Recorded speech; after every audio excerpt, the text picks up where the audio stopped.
በጣም እጅግ በጣም ትንሽ ቅር ያለኝ ነገር አለ።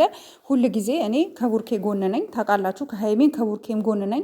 ዛሬ ግን በጣም ቅር ያለኝ በጣም ብዙዎቻችሁም ያስጨነቃችሁ ነገር አለ። እንዲሁም ቅር ያለኝን ቅር ያለኝ ወይም ደግሞ ብዙዎቻችሁ በውስጥ እየጻፋችሁልኝ ያላችሁትን ነገር ለህዝብ ይፋ ማድረግ እፈልጋለሁ። ምንም መደባበቅ አያስፈልግም። እውነታውን መነጋገር ነው። ኦኬ መነጋገር ነው። እኛ የምንፈልገው ቡርኬ ኦኬ ሰፕራይዝ አድርግ፣ ደስ ይላል፣ ጥሩ ነው፣ ደስ ብሎኛል። እኔ በመጀመሪያ ሀቡዬ ለአንተ ይገባሃል። ኦኬ ይገባሃል። በቃ እንኳን ደስ አለክ። ለተደረገልክ ነገር በጣም ደስ ብሎኛል። ግን ቡርኬ የሀይሚ ጉዳይ እንዴት አይተኸው ነው? በቃ አንተ ያቺን ቤት ሰጠሃት። ከዛ በኋላ አንተ አሁን ውስጥ ላይ እየተወራ እየታመሰ ያለ ነገር አለ። በጣም ብዙ ልጆች በውስጥ እሱ ወደ ውጭ ሊወጣ ነው የሚሉ ኢቭን የቡታጅራ ልጆች ሳይቀር ነው እየነገሩኝ ያለው ይሄ መረጃ ማለት ነው። ሶ የሀይሚን ጉዳይ እንዴት አርገህ ነው አንተ ወደ ውጭ ልትሄድ ከሆነ እንዴት አርገህላት ነው?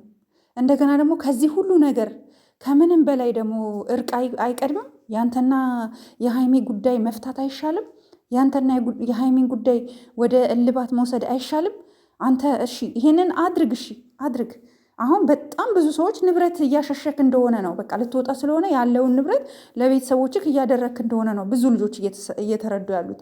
እሺ እኛ አሁን አንድ ነገር ልንገራችሁ። እሺ እሱም ይሁን፣ ግን ለዚች ልጅስ ለአንተ ዋጋ የከፈለችልክ ሴትስ ሀይሚ እኮ ናት። ለአንተ ዋጋ የከፈለችልክ ዛሬ እዚህ ደረጃ ደርሰ እንድትቆም በሁለት እግር እንድትቆም ያደረገች ሀይሚ ናት። የሀይሚን ጉዳይ ምን አድርገህ ነው የምትሄደው? እንዴት አድርገህ ነው የምትሄደው? ይህንን መስማት ፈልጋለሁ። በቃ ስለዚህ ጉዳይ ማወቅ ፈልጋለሁ። እንዴት አድርገህ ነው የምትሄደው? በምን አይነት መልኩ ነው የምትሄደው? ሀይሚ አታሳዝንክም? የምትሄድ እንኳን ከሆነ ማለት ነው።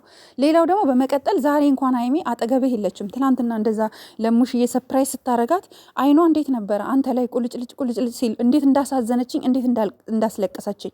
አሁን ደግሞ አንተ ወደ ውጭ ልትሄድ ነው ይባልና ሀይሚ ደግሞ ሌላ ደግሞ ስታለቅስ ትምጣ። ሴት ሆናችሁ ደግሞ የምትፈርዱባት አላችሁ። ስንቴ ሲለምናትን ቢቢላ ይሂድ የፈለገውን ያግባ የምትሉ ሴቶች ጤነኞች ናችሁ ወይ? እንዴ አረገዝኩ እኮ ብላ እኮ የመጣችሁ እኮ ሌላ ሴት እኮ ናት። ሀይሚ እኮ እንደውም ጎበዝ ጠንካራ ሴት እኮ ናት። ይሄንን እንኳን ሰምታ እንደሌላው ሴት እንኳን እኮ ጥላው ርቃው አልሄደችም እኮ እየተጋፈጠች ነው ያለችው። ስለዚህ እኛ አሁን በቃ እኛ ምንንም ሰፕራይዝ አድርግ፣ እሱ የኛ ጉዳይ አይደለም። ግን የሀይሜን ጉዳይ እልባት ልትሰጥ ይገባል። ትታረቃለህ። እስከ ዛሬ ከአንተ ጋር ነበረች አይደል? 2 ዓመት ሙሉ ከአንተ ጋር ናት። የሴት ልጅ እድሜ መቀለጃ አይደለም። አይኖ እሷ ገናም ልጅን ብትሆን ራሱ እንዴት ነው እንደዚህ በቀላሉ ልናልፈው የሚገባው? የእውነት ቡርኬ እኔ አንተን በጣም ነው የምወድክ። በጣም ለአንተ የተለየ ሪስፔክት አለኝ። እኔ እንድትለያዩ አልፈልግም። ግን ቀላል ነገር ነው። አንተ ነህ ጥፋተኛ። በቃ ስህተትህን አምነክ ሀይሚን ይቅርታ ጠይቀክ ወደ ቀድሞ ህይወት እንድትመለሱ መሞከር ነው እንጂ አሁን ሀይሚን በዚህ ደረጃ እንደዚህ መሆኑ ጥሩ ነው? እኔ በጣም ነው ያዘንኩት። የእውነት ከአንተ የማይጠበቅ ነገር ነው። በቃ ቡርኬ የእውነቴን ነው የምነግርህ። አሁን እየተሰማ ያለው ነገር እውነት ከሆነ ሪል ከሆነ ከሀገር ልትወጣ ከሆነ ለዚች ልጅ መፍትሄ ልታበጅላት ይገባል። በምን አይነት መልኩ ነው የምትሄደው? ከሀይሚ ተለይተ የምትሄደው በምን አይነት መልኩ ነው? የትኛዋ ሴት ናት የምትወስድክ? ማን ነው የሚወስድክ? በምንድን ነው የምትሄደው? ለስራ ነው የምትሄደው? ይፋ አድርግልን። በቃ ማወቅ እንፈልጋለን እኛ እንደገና አሁን ደግሞ አንተ ልትሄድ ሲል ደግሞ ግዴታ ሀይሚ አይኗ እስኪጠፋ ማልቀስ አለባት እንዴ? ሴት እኮ ናት። ወይስ አንተ ትመለሳለህ ሄደክ ብላ መጠበቅ አለባት? ምንድን ነው? እና በጣም ነው የሚደብረው እውነት። ዛሬ እንኳን የለችም ሀይሚ። እኔ በጣም ነው ያዘንኩት። ግን ሼር አድርገዋለች ቪዲዮውን፣ የሀቡን ቪዲዮ። የኔ መልካም ወንድም ከዚህ በላይ ይገባሃል ብላ ሼር አድርገዋለች። በጣም መልካም ሴት ስለሆነች ማለት ነው። አንዳንዱ ቢሆን ስንት ነገር ይላል። ማንም ሰው እንደዚህ ሲያደርግ በዚህ መልኩ። ግን ሀይሚ ቅን ናት፣ የዋህ ናት፣ ምስኪን ናት። ኦኬ አንተን ደግሞ በብዙ ሰፖርት አድርገሃለች ቡርኬ። ይሄ ለሀይሚ አይገባትም እንዴ? ሀይሚን እንደውም አንተ እንደ ንግስት ነው መያዝ ያለብክ። አረገዝኩኝ ብላ የመጣችሁ ከቡርኬ ነው አይደል እንዴ? እንጂ እኮ ሀይሚ ሌላ ወንድ ጋር ሄዳ አላያችኋት ማለት። ለምንድን ነው በየቲክቴኩ እሷን የምትበጣጥሷት? ለምንድን ነው? አይደብራችሁም እንዴ አንዳንዶቻችሁ? የእውነት የድሮ ፎቶዋን እያመጣችሁ።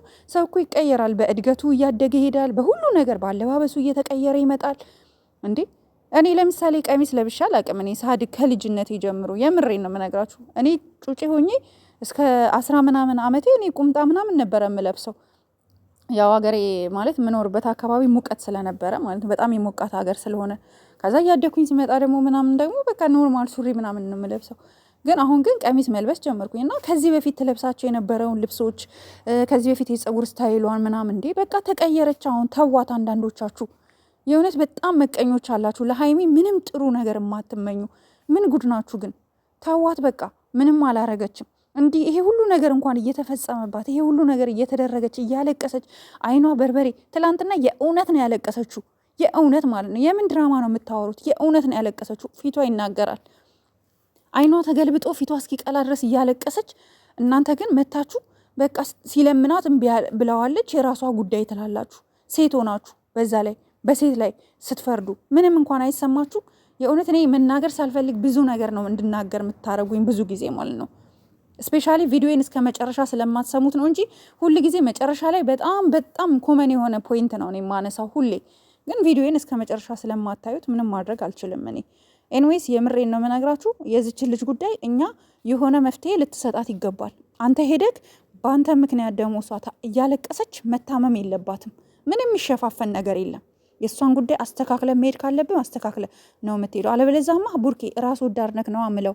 በቃ እኔ የምሬን ነው የምነግርህ። ነገ እኛ መፍትሄውን ማየት እንፈልጋለን። በቃ ጨርሻለሁ። ሀቡዬ እንኳን ደስ አለክ ወንድሜ፣ የኔ ወንድም። ከዚህ በላይ ብዙ ይገባሃል አንተ። ከቻልክ ደግሞ አስታርቃቸው፣ አንተም አስማማቸው። ዛሬ ፕሮግራምክ ላይ መኖር ነበረባት። ምንም እንኳን ባይመቻት እንኳን ልታገኛት ይገባ ነበረ። አንተ ፕሮግራም ላይ መገኘት ነበረባት። እና ሀይሚዬ አይዞሽ፣ እኔ ያለው ከጎንሽ እሺ።